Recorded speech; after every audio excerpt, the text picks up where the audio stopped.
నమస్తే. కిరణ్ టీవీని ఎంతగానో అభిమానిస్తున్న ప్రేక్షకులందరికీ శ్రీ పరాభవ నామ సంవత్సర ఉగాది శుభాకాంక్షలు తెలియజేస్తూ నేటి కార్యక్రమాన్ని ప్రారంభిద్దాము. ప్రస్తుతం మనతో పాటు ఉన్నారు ప్రముఖ ఆధ్యాత్మికవేత్త, జ్యోతిష్య పండితులు చేబిఎం కిరణ్ శర్మ గారు. నమస్కారం గురుగారు. నమస్తే అమ్మా. అఖండ లక్ష్మీ ప్రాప్తిరస్తు.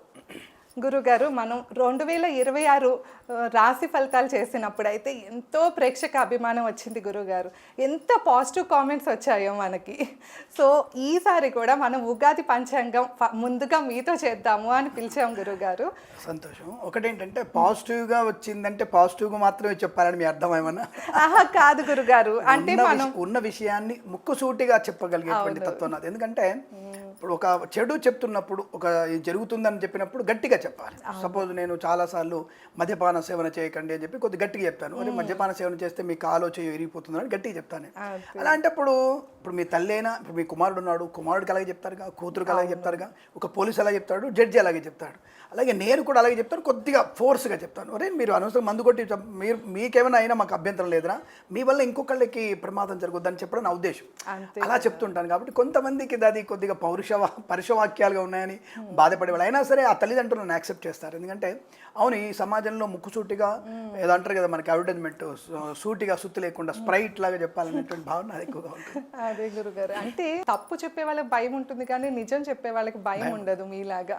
నేను చాలా స్ట్రైట్గా చెప్పేటువంటి ప్రయత్నం చేస్తాను. అందుకే మీరు అడుగుతున్నటువంటి ప్రశ్నలోనే పాజిటివ్గా వెళ్ళాయి చాలా, కానీ మళ్ళీ ఇప్పుడు పాజిటివ్గా చెప్పాలా, కేవలం అంతా బాగుంది బాలేదు అని చెప్పిన వాటికి కూడా నిజమే గురుగారు, ప్రస్తుతం ఆ పరిస్థితి ఇంత ఘోరంగానే ఉంది అని, అలా అంటే ఏంటంటే మీరు చెప్పింది కరెక్ట్ అన్న టైప్ లో కామెంట్స్ వచ్చాయని చెప్తున్నాను. వారి జాతకంలో కరెక్ట్, మనం చెప్పినందుకు అయిందని కాదు, కానీ ఒక పరిశీలన. ఇప్పుడు ప్రముఖమైనటువంటి జ్యోతిష్యవేత్తనే కాదు, ఎందుకంటే మామూలు జ్యోతిష్యున్నే అంతే. ఎందుకంటే నాకంటే పెద్ద పెద్ద మేధావులు, గొప్ప వ్యక్తులు చాలామంది ఉన్నారు, చాలామంది చెప్తున్నారు. అయితే నేనేమంటానంటే వాళ్ళు పరిశీలించే విధానం వేరుగా ఉంటుంది. నేను అడ్వాన్స్డ్గా వెళ్తాను. అట్ ద సేమ్ టైం నేను ఈ భౌగోళిక స్థితిని చూస్తాను, అంతర్జాతీయ ప్రమాణాలకు చూస్తాను, అలాగే మనకు ఉన్నటువంటి ఆర్థిక వ్యవస్థను చూస్తాను. నేను ఇవన్నీ కలిపి నేను నాకు డిఫరెంట్గా నేను మ్యాథమెటికల్ తీసుకుంటాను, నేను ఇన్ఫర్మేషన్ తీసుకుంటాను. అలా తీసుకునే చెప్పే ప్రయత్నం చేయాలి. మనం ఈ ఊళ్ళో ఉన్న భాగ్యనగరంలో భాగ్యనగర ఫలితాలు చెప్పడానికి కుదరదు. భాగ్యనగరం ఏంటి, దేశం ఏమిటి, దక్షిణ భారతదేశం, ఉత్తర భారతదేశం, జరుగుతున్నటువంటి పరిణామాలు ఏంటి, ఉక్రెయిన్ ఏంటి, రష్యా ఏమిటి, ఇజ్రాయెల్ ఏంటి, జరుగుతున్నటువంటి ఇప్పుడు ఇరాన్తో యుద్ధం వెళ్తున్నాడా, లేదా అతను తలకాయ నొప్పి లేపుతాడా, ట్రంప్ ఇచ్చినటువంటి సుంకాలు ఏమిటి, అతను సుప్రీంకోర్టు ఇబ్బంది పెడుతున్న విషయం ఏమిటి, ఇవన్నీ కూడా నేను పరిగణలో తీసుకుంటాను. ఈవెన్ దో జపాన్లో ఉన్నటువంటి ఆర్థిక సాంకేతిక విషయాలు చూస్తాను, జర్మనీలో ఉన్నటువంటి సాంకేతిక విషయాలు చూస్తాను, నేను పక్కన ఉన్నటువంటి పాకిస్తాన్లో జరుగుతున్నటువంటి విషయాలు, బంగ్లాదేశ్ జరుగుతున్న విషయాల్ని కూడా నేను సమీకరించే ప్రయత్నం చేస్తాను. ఎందుకంటే అందరి ప్రభావం మన మీద ఉంటుంది. ఇప్పుడు మీరు అడిగే ప్రశ్నల మీద కొంతమంది ప్రభావం ఉంటుంది, నేను చెప్పే సమాధానం మీద కొంతమంది ప్రభావం ఉంటుంది. అంటే కొంతమందికి మన మాట నచ్చవచ్చు, నచ్చకపోవచ్చు, ఈ తత్వం ఎక్కువగా ఉంటుంది. కాబట్టి నేను ఎక్కువగా స్ట్రైట్గా చెప్పేటువంటి ప్రయత్నం చేస్తాను. ఇవన్నీ అంటే ఎందుకు ప్రేక్షకులు చెప్తానంటే ఇలా నేను పరిశీలిస్తాను. రెండవది, నాకున్నటువంటి ఒక వీక్ మైండ్ ఏంటంటే గబక్కున మాట అనేస్తాను నేను. ఇది వింటారు, వీళ్ళు వినాలి అన్నటువంటి మాతో ఒక్కొక్కసారి గబక్కున మాట దొరకడం. రెండోది నా ప్రత్యేకత ఏంటంటే గ్రహాల యొక్క మూమెంట్ ఇప్పుడు గోచారంలో జరుగుతుంది కదా. ఇప్పుడు సపోజ్ శతభిష నక్షత్రంలోంచి ధనిష్ఠా నక్షత్రంలోనికి మన యొక్క రాహు రావాలి, ఈ డిగ్రీ లెక్క పెట్టుకుంటాను నేను. అంటే శతభిషం 1వ పాదమా, 2వ పాదమా, 4వ పాదమా, దీన్ని క్యాలిక్యులేట్ చేసి గోచార ఫలితాలు ఏముంటుంది, మీకు మేషరాశిలో గురుడు ఉన్నాడు, లేదా మేషరాశి వాళ్ళకి ఏలినాడు శని ఉంది, 12 శని ఉన్నాడు. Okay, Rahu, what about Rahu? Shani ఎన్ని డిగ్రీల దూరంగా ఉన్నాడు? ఇప్పుడు మనం ఒక బాగా వేడినటువంటి దగ్గర కూర్చున్నాం, దగ్గరగా ఉంటే ఎంత వేడి ఉంది, డిస్టెన్స్ అయితే ఎంత వేడి ఉంది, ఇంకా డిస్టెన్స్ ఎంత వేడి ఉంది, బట్ మొత్తం మీద ఆ గదిలో వేడి ఉందనే విషయం వాస్తవం. ఇలా నేను ఒక క్యాలిక్యులేషన్ కరెక్ట్గా నేను గొప్పగా చెప్పట్లేదు, ఇలా నేను క్యాలిక్యులేషన్ చేసుకొని చెప్పడం వల్ల పంచాంగానికి ఒక్కోసారి వ్యతిరేకంగా కూడా చెప్పే ప్రయత్నం చేస్తాను. ఎందుకంటే నాకు తెలియదు, ఎందుకంటే నేను ఇలాగే చూస్తాను, నాకు జాతకాలు ఇలాగే చూడమని నా గురువులు చెప్పారు, నేను అలాగే చూస్తాను తప్ప ఏదో పంచాంగాలు చెప్పారు గుంటుక పురాణం దానిలాగా నేను ఫాలో అవుతాను. కొన్ని వాళ్ళకి చెప్పినప్పుడు ఏమిటి కన్యారాశి వారికి బాలేదంటారు, మీరు ఒక్కళ్ళే బాగుందన్నారు, అందరు బాగుందన్నారు, మీరు బాలేదన్నారు, మేషరాశి వారికి మీరు బాలేదంటారు, బాగుందంటారు అని కొంతమంది కామెంట్స్ కూడా వింటాను. But this is my mentality. నేను ఇలాగ చూసే ప్రయత్నం చేస్తాను. విషయాన్ని నేను ఒక వివరణ ఇవ్వకపోతే ప్రేక్షకులు కొద్ది గందరగోళంగా ఉండే అవకాశం ఉంది. కాబట్టి నేను చెప్పేటువంటి ఫలితాలు మాత్రమే నమ్మండి, ఇది 100% నేను నిక్కచ్చిగా చెప్తాను. ఎందుకంటే నా డబ్బని కొట్టుకోవాల్సిన అవసరం లేదు. నేను చెప్పే వాటిల్లో గోచార ఫలితాలు 40 to 50% సక్సెస్గా ఉంటాయి. అంటే ఎవరికైనా సరే మీకు అదృష్టం కొంత 100% పర్ఫెక్ట్గా ఉన్నా ఆనందపడకండి, 100% నెగిటివ్ ఉన్నా మీరేం బాధపడకండి. జన్మజాతకం యొక్క ప్రభావం ఎక్కువగా ఉంటుంది. ప్రతి వ్యక్తికి జన్మజాతక ప్రభావం ఎక్కువగా ఉంటుంది. దాన్ని మీరు ఈ ఉగాది టైంలో జన్మజాతకాన్ని చూపించుకుంటూ గోచార ఫలితాన్ని రెండు చూసుకోవాలి. ఫర్ ఎగ్జాంపుల్ చెప్తాను, అసలు గోచారం అంటే ఏంటి, జన్మజాతకం ఏంటి, ఇవన్నీ విషయాలు తెలిస్తేనే మన ప్రేక్షకులు ఇంకా మనల్ని అటాచ్మెంట్ అయ్యే అవకాశం ఉంటుంది. గోచారం అంటే ఏంటంటే మనం చేస్తున్నటువంటి ప్రయాణము, మనకున్నటువంటి వాహనం, ఆల్రెడీ మనకున్న వాహనాన్ని నడిపించుకోవడం మన ప్రయాణం. జన్మజాతకం మనకు రాబోయేటువంటి వాహనం, ఎటువంటి వ్యక్తిత్వం, ఎటువంటి ప్రయాణం ఒకటే కదా. ఇక్కడి నుంచి మనం భాగ్యనగర్ నుంచి విజయవాడ వెళ్ళాలి. కారులో వెళ్తారా, లారీలో వెళ్తారా, ట్రాక్టర్లో వెళ్తారా, నడుచుకుంటూ వెళ్తారా, సైకిల్ మీద వెళ్తారా, ఇదనేది గోచారం. ఫ్లైట్లో వెళ్ళవచ్చు, లేదా ట్రైన్లో వెళ్ళవచ్చు, లేదంటే హాయిగా మీరు ఇంకా ఫ్రెండ్తో ఎలాగైనా వెళ్ళవచ్చు. ప్రయాణం కాదు, ఇది ప్రయాణం చేసే విధానం. కానీ జన్మజాతకంలో మీరు భాగ్యం నుంచి విజయవాడ వెళ్ళాలి అనేది జన్మజాతకం. అంటే the route map is fixed. గోచరం అనేది మనం ఎలా వెళ్ళాలని నిర్ణయించుకోవాలి. దీన్నే కర్మ అంటారు. ఈ కర్మని మనం కనుక జాగ్రత్తగా ఉండి భగవంతుడి అనుగ్రహాన్ని పొందుకుంటే నడవకుండా, బండి మీద కాకుండా, సైకిల్ మీద కాకుండా ఒక కారులో వెళ్ళొచ్చు. ఇంకా బాగా పుణ్యం సంపాదించుకుని నీ కర్మ బాగా ఉంది, ప్రవృత్తి బాగా ఉంది, కారులో వెళ్ళొచ్చు, లేదా ఇంకో హై లెవెల్ వ్యక్తితో వెళ్ళవచ్చు, ట్రైన్లో వెళ్ళొచ్చు, ఏసీ కంపార్ట్మెంట్లో వెళ్ళొచ్చు. ఇంకా పుణ్యం సంపాదించుకున్నావు 5 నిమిషాలు నువ్వు ఇక్కడ నుంచి అక్కడికి భాగ్యనగర్ టు విజయవాడ ఫ్లైట్లో వెళ్ళొచ్చు. అంటే ఇది నీ కర్మము, ఇది నువ్వు చేసే కర్మను బట్టి ఉంటుంది. ఈ జన్మజాతకానికి ఈ గోచార జాతకానికి తేడాలు ఉంటాయి. ఇది గమనించుకుంటే మీరు అన్ని రకాల శుభయోగాలు పొందుకోవచ్చు. గురుగారు, అలానే ఈ సంవత్సరం మనం అంటే జనరల్గా ఏ ఇన్వెస్ట్మెంట్స్ చేయాలో అంటే ఇట్లాంటివి కూడా తెలుస్తాయా? అంటే మన జాతకంలో ఇవి చేస్తే కలిసి వస్తుంది ఈ సంవత్సరంలో మెయిన్గా, అట్లా సపరేట్ కూడా చెప్పించుకోవచ్చా? పర్సనల్ చార్ట్ చెప్పించుకున్నా తప్పకుండా ఉంటుంది. ఎందుకంటే ఆర్థికపరమైన విషయాలన్నీ కూడా 9, 2, 11 మీద ఆధారపడి ఉంటుంది. అంటే 9 ఎందుకు అంటే భాగ్యస్థానం, 2 ధనస్థానం, కుటుంబస్థానం, వాక్స్థానం, లాభస్థానం, 11 లాభస్థానం. అంటే మనం చేసేటువంటి పుణ్యకర్మల వల్ల ఎంత లాభం వస్తుంది, ఎంతవరకు సహకరిస్తారు, ఎటువంటి పుణ్యఫలం తిప్పుకోవడానికి ఈ 3 స్థానాలు చూస్తే తప్పకుండా చెప్పేయచ్చు. టైం కరెక్ట్ గా తెలియదు కదా గురుగారు, మరి అప్పుడు అలాంటప్పుడు ఎట్లా? 60% రిజల్ట్ 60%. కొన్ని ఏంటంటే ప్రశ్నాశాస్త్రం, గవ్వశాస్త్రం, పక్షిశాస్త్రం, శకున శాస్త్రం, మీరు వచ్చిన టైంని బట్టి ప్రశ్న వేసుకొని చెప్పడం, మీకు ఉన్నటువంటి పేరును బట్టి కొంత చెప్పడం, మీ ముఖాన్ని బట్టి చెప్పడం, కొంత హస్త సాముద్రికం, కొంత తంబ్ నాడీలో, ఇవన్నీ కొన్ని అంటే ఎవరికి దాంట్లో ప్రావీణ్యత ఉంది, వాళ్ళు దాంట్లో లబ్ధ ప్రతిష్ఠులు కాబట్టి వారి తత్వం చెప్పవచ్చు. నేను మాత్రం అలా డేట్ ఆఫ్ బర్త్ లేని వాడికి ప్రశ్న, అరచేతి రేఖల్ని, ముఖాన్ని చూసి కొంతవరకు 70% రిజల్ట్ ఇచ్చే అవకాశం ఉంటుంది. నా దగ్గర ఖచ్చితంగా ఉంటుంది. 70% అక్యురేట్గా ఉంటుంది, 30% గురుగారు, మా ప్రేక్షకులందరి తరపున మీకు ఉగాది శుభాకాంక్షలు. ధన్యోస్మి. మీ అందరికీ కూడా శ్రీ పరాభవనామ సంవత్సరంలో అఖండ ఆయురారోగ్య ఐశ్వర్యాభివృద్ధి పొంది ఈ సంవత్సరంలో మనకి ప్రత్యేకంగా 1 మిలియన్ సబ్స్క్రైబర్స్ మన ఛానల్కి రావాలని మనస్ఫూర్తిగా ఆశిస్తూ ప్రేమతో మీ కిరణ్ శర్మ. సంతోషం గురుగారు, చాలా చాలా సంతోషం. చూస్తారు మన ఛానల్ని, తప్పకుండా చూసేవాళ్ళు ఉంటారు. ఎందుకంటే అనేక కొత్త విషయాలు చెప్తున్నాం కాబట్టి తప్పకుండా మనల్ని ఆదరించేటువంటి ప్రేక్షక మహాశయులు తప్పకుండా మీ అందరికీ కూడా మరొకసారి శ్రీ పరాభవనామ సంవత్సర శుభాకాంక్షలు తెలియజేసుకుంటూ మన ఛానల్ని సబ్స్క్రైబ్ చేయండి, లైక్ చేయండి, షేర్ చేయండి. మరొక 10 మంది చేత తప్పకుండా ఈ ఛానల్ని సబ్స్క్రైబ్ చేయించండి. ఎన్నెన్నో పనికొచ్చే విషయాలు ఈ ఛానల్ ద్వారా మీకు అందుతాయి. తప్పకుండా మీరు మమ్మల్ని అనుసరించండి, మమ్మల్ని ఫాలో అవ్వండి. ధన్యవాదాలు. గురుగారు, ముందుగా మనం మేషరాశి గురించి మాట్లాడుకుందాం. ఈ మేషరాశి వారికి ఈ 2026 ఉగాది ఫలితాలు ఎలా ఉన్నాయి అంటారు గురుగారు? ముందుగా ఈ రాశి వారి గురించి చెప్పాలంటే మనం ఈ రాశి లక్షణాలు చెప్పుకునే ప్రయత్నం చేద్దాం. అంటే ఎలాంటి వ్యక్తిత్వం ఉంటారు వీళ్ళు అనేది మనం తెలుసుకుంటే, ఒక రకమైనటువంటి చాలా మంచి ప్రేమాభిమానం, వీళ్ళు పక్కన ఉంటే మనకి పాజిటివ్నెస్ బాగా ఉంటుంది. ఈ రాశి వాళ్ళు పక్కన ఉంటే పాజిటివిటీ చాలా బాగా ఉంటుంది. ఎందుకంటే ప్రతి వ్యక్తికి నుంచి వీళ్ళు అవతల వ్యక్తి సహాయం చేయాలన్న బుద్ధి ఎక్కువగా ఉంటుంది. అలాగే ధైర్యం ఉంటుంది, స్థైర్యం ఉంటుంది, విద్యలో రాణింపు, అంటే టెక్నికల్ విద్యలో చాలా రాణింపు ఉంటుంది. చాలా సునాయాసమైన విజయాన్ని విద్యలో పొందుకుంటారు వీళ్ళు. చాలా ఈజీ. అసలు మ్యాథమెటికల్గా వీళ్ళంతా స్పీడ్గా ఉండే వాళ్ళు తక్కువ మంది ఉంటారు. అంతటి ప్రావీణ్యత పొందుకునే అవకాశం బలంగా ఉంటుంది. నమ్ముతారు, ఎవరైనా సరే నమ్మేటువంటి వ్యక్తిత్వం ఉంటుంది. మరి గొప్ప వ్యక్తిత్వము, ధనయోగం కూడా, సంపాదించడం మెలకువలు కూడా ఉంటాయి. మరి మైనస్ ఏంటంటే చంచల స్వభావం, ప్రతిదానికి చంచల స్వభావం. అంటే ఒక రకంగా అంటే మేషము అంటే ఒక రకంగా గొర్రె అని అర్థం, మేక అని అర్థం. ఈ మేకతత్వం ఏంటంటే ఒకళ్ళని అనుసరించే తత్వం కూడా ఎక్కువగా ఉంటుంది, ఒకళ్ళని అనుసరించేటువంటి తత్వం ఉంటుంది. రెండవది మూర్ఖమైనటువంటి ఆలోచనలు ఎక్కువగా ఉంటాయి. రెండోది తొందరపాటుతనంతో మాట అంటే పొల్లు మాట మాట్లాడేటువంటి అవకాశం ఉంటుంది. ఖర్చుకు వెనకాడరు, ఖర్చుకు వెనకాడకపోవడం, సంపాదనలో మెలకు ఉంటుంది, ఖర్చు కూడా వెనకాడకపోవడం అనేది వీళ్ళలో ఉండేటువంటి ప్రత్యేకత. మంచి వ్యక్తిత్వము, ధనియోగము, తండ్రితో ఎక్కువగా అనుబంధం ఎక్కువ ఉంటుంది. ఆడపిల్లలు కానీ పిల్లలు మగపిల్లలు కానీ తండ్రితో అనుబంధం ఎక్కువగా ఉంటుంది. యాక్చువల్గా తల్లికి కుమారుడు తల్లికి ఉండాలి, కానీ ఇక్కడ తండ్రికి కొడుకు కానీ కూతురు కానీ తండ్రికే ఎక్కువ అటాచ్మెంట్ ఉండే అవకాశాలు ఎక్కువగా ఈ రాశి వారికి బాగా కనబడతాయి. విదేశాలకు వెళ్ళేటువంటి అవకాశం ఉంటుంది. ఉత్తమ విద్యా సంపన్నులు, ధనయోగం కూడా బాగా పొందుకునే అవకాశం. ప్రభుత్వ ఉద్యోగానికి కూడా వీరికి అంటే ఆర్ఆర్బి, బిఎస్ఆర్బి లాంటి వాటికి కూడా వీరు మంచి అంటే ప్రభుత్వ ఉద్యోగానికి కూడా అవకాశం. రాజకీయ రంగంలో కూడా వీళ్ళకి ఎదుగుదల ఉంటుంది, కానీ వీళ్ళని మోసం చేసే వాళ్ళు ఎక్కువగా ఉండే అవకాశాలు. నమ్మితే పూర్తిగా నమ్ముతారు, నమ్మకపోతే ఎవరిని కూడా నమ్మరు. తీక్షణంగా పక్కన పెట్టేసేటువంటి స్వభావంగా చెప్పవచ్చు వీళ్ళని. ఏ నక్షత్రాల వారు వస్తారు అంటే వీళ్ళకి అశ్విని, భరణి, కృత్తిక అనేటువంటి పాదాలు వీరికి ఎక్కువగా ఈ పాదాలు ఉండేవాళ్ళు. అంటే కృత్తిక ఒకటో పాదం వరకు వీరు మేషరాశికి వచ్చే అవకాశం ఎక్కువ. నామ నక్షత్రంగా గురువు నామ నక్షత్రం అంటే చాలా ఉంటాయి. ఇప్పుడు ఆ ఈ ఊ ఏ కృత్తిక అని అలా అంటే అలా పేరు ఎవరు పెట్టుకోలేదు. ఇప్పుడు ఇవాళ రేపు ఏ నక్షత్రం ఎవరికి వస్తుంది? ఎల్లయ్య అనేటువంటి పేరును కూడా ఏ అనేటువంటి ఒక్కళ్ళే ఉంటుంది తప్ప ఏ అనే పక్షం పనిగా. కాబట్టి అదే గుర్తుపెట్టుకోండి మీరు. నామ నక్షత్రాల ప్రభావం కాకుండా మీరు జన్మ నక్షత్రంతోనే మీరు ఎక్కువగా ముడిపడుతున్న విషయాన్ని గమనించుకోవాలి.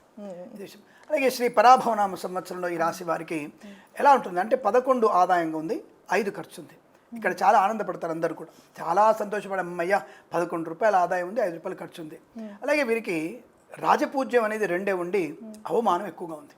నేను ఎప్పుడు కూడా ఈ జ్యోతిష ఫలితాలు, గోచార ఫలితాలని ఆదాయ వ్యయాల మీద చెప్పాను. నేను గౌరవం అవమానాల మీద చెప్తాను ఎక్కువ నేను. ఎందుకంటే సంఘంలో మనిషికి ఎంత మంచి వాక్చాతుర్యం ఉండి ఎంత గౌరవం ఉంటే అంత ఆర్థిక ప్రయోజనం ఉంటుంది. ఆర్థికం అంటే ఏమిటి?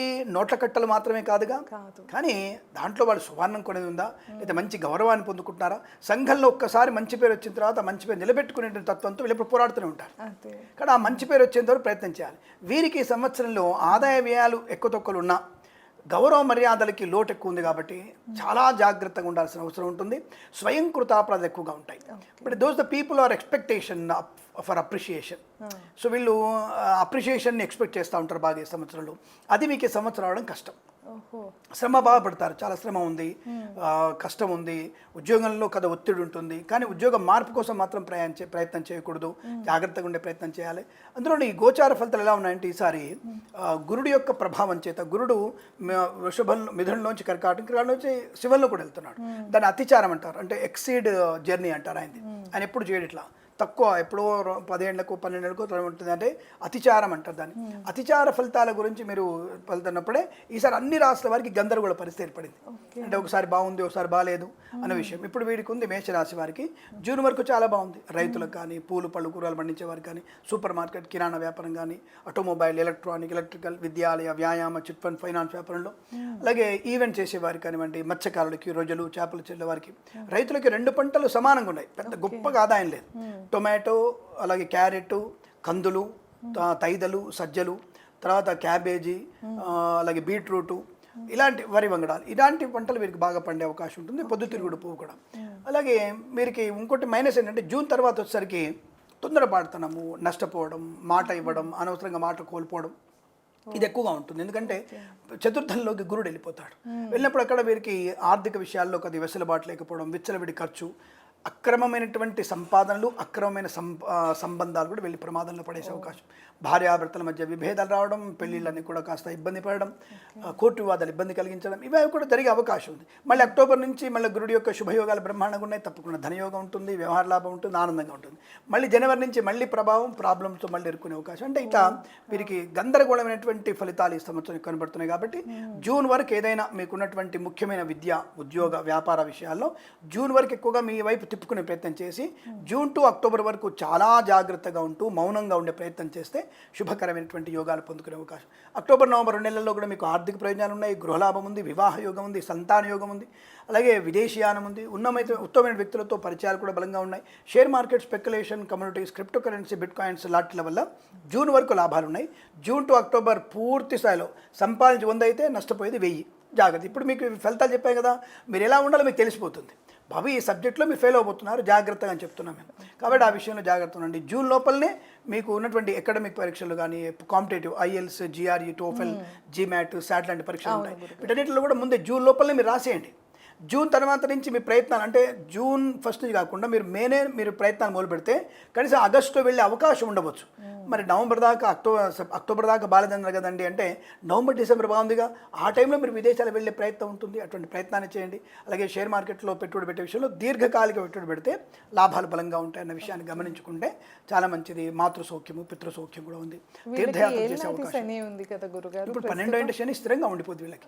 శని గ్రహ నక్షత్ర సంచారం మారినప్పటికీ కూడా పెద్దగా వీరికి నెగిటివ్ ప్రభావం తగ్గలేదు, శని యొక్క ప్రభావం తగ్గలేదు ఇంకా వీరికి. అయితే ఒకటి ఏంటంటే అదే అంటున్నాను, విచిత్రమైన పరిస్థితి అంటే వీరికి జూన్ నుంచి గురుడు మారుతున్నాడు కదా, గురుడు తన స్వక్షేత్రం తను చూస్తుంటాడు. ఇప్పుడు మిథునంలో ఉన్నాడు. జూన్ 2 నుంచి గురుడు కర్కాటకంలో వెళ్ళిన తర్వాత తన స్వక్షేత్రాన్ని తను చూసినప్పుడు తప్పకుండా శని ప్రభావం ఏముండదు వీళ్ళకి. కాబట్టి వీళ్ళు కొంత ప్రశాంతమైనటువంటి శుభయోగాలు పొందుకునే అవకాశం ఉంటుంది. But Shani is not positive, but is cannot be giving any negative things. అట్లా నెగిటివ్ ఇచ్చేటువంటి అవకాశం లేదు. కాబట్టి ధైర్యంగా ముందడు వేయచ్చు. ఉన్న ఈ 7 నెలలని అంటే జూన్ వరకు, తర్వాత నవంబర్ డిసెంబర్ ఈ నెలల్ని మీరు బాగా యూటిలైజ్ చేసుకోగలిగితే సక్సెస్ మీ వెంట ఉంటుంది. ఉద్యోగంలో మార్పు కోసం విదేశాలు వెళ్ళడం, వీసా సంబంధ సౌలభ్యం, గ్రీన్ కార్డ్, పిఆర్ ప్రయత్నాలు కూడా మీకు లాభాలు పొందుకునే అవకాశం ఉంటుంది. వివాహం ఇందాక చెప్పాను, సంతాన యోగం కూడా బలంగా ఉంది వీరికి. వివాహ యోగం అంటే ఇప్పుడు జూన్ టు అక్టోబర్ మధ్యలో వివాహ విచ్ఛిన్న యోగం ఉంది, గందరగోళం ఉంది. కాబట్టి మొగుడు పిల్లలు జాగ్రత్తగా ఉండండి. అప్పుడు సమాజంలో ఎందుకు ఇబ్బందులు జరుగుతున్నాయి అంటే మెయిన్గా 2 విషయాలు జరుగుతున్నాయి. ఒకటి కామం, రెండోది ధనం వ్యామోహం. ఈ 2 వల్లనే అనేకమైనటువంటి అనర్థాలు జరుగుతున్నాయి. ఈ 2 మెయిన్, ఇంకే మిగతా అన్ని కూడా తిండి గురించి అరిషడ్ వర్గాలు అంటారు అందరు. కానీ కామ, క్రోధము, కోపం కూడా ఏం పెద్ద సెట్ అయిపోద్ది మళ్ళీ. కానీ కామం అనేది ఒక్కసారి ఒక అమ్మాయితో ఒక అబ్బాయితో నువ్వు కనబడ్డావు వాళ్ళకంటే అది పూర్తి స్థాయిలో నీకు ప్రమాదాన్ని కలిగించే అవకాశం. అలాగే డబ్బు విషయంలో ఒక వ్యక్తిని ఇబ్బంది పెట్టడం, నాశనం చేయడం అవుతుంది వాళ్ళ. అప్పుడు సామాజిక న్యాయం అంటారు. ఎలా దొరుకుతుంది సామాజిక న్యాయం? ఇప్పుడు మొన్న జరిగినటువంటి ఒక ప్రత్యూష అనేటువంటి హీరోయిన్ ఎప్పుడో 20 ఏళ్ల క్రితం జరిపిన కేసుని మన 2 ఏళ్లకి శిక్ష వేశాడు ఆయన. ఇప్పుడు ఆ చనిపోయిన వ్యక్తికి సామాజిక న్యాయం ఎలా జరిగిందంటారు? అసలు ఆ తల్లికి కానీ ఎవరికైనా సామాజిక జరిగే అవకాశం ఉందా? అంటే మీరు అనుకున్నట్టుగా న్యాయపరంగా మీకు జరిగింది అనిపించవచ్చు ఆ న్యాయమూర్తికి ఎవరికైనా, కానీ ధర్మపరంగా చూస్తే అది ఇంపాసిబుల్. అది ఆ తల్లికి కూతురు తీసుకొచ్చి ఇవ్వలేవు, ఆ పోయిన ప్రాణం తీసుకొచ్చి ఇవ్వలేవు. కాబట్టి ధర్మం ప్రకారంగా న్యాయం జరగదనేది అసలు గ్యారెంటీగా చెప్తాను.